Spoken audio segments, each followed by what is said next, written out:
Cade in casa durante la notte e resta a terra per ore. È accaduto a una novantenne di Vicenza. La signora, che vive da sola in un appartamento in via Colombo, chiede aiuto, si lamenta. Alcuni vicini di casa, per fortuna, la sentono, chiamano il suo M118, che a sua volta allerta i vigili del fuoco e la polizia.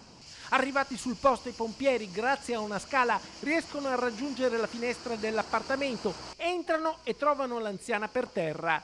Si accertano sulle sue condizioni, la fanno sedere, le danno una prima assistenza e le chiedono le chiavi per aprire agli altri soccorritori, ma la signora non ricorda dove le ha messe.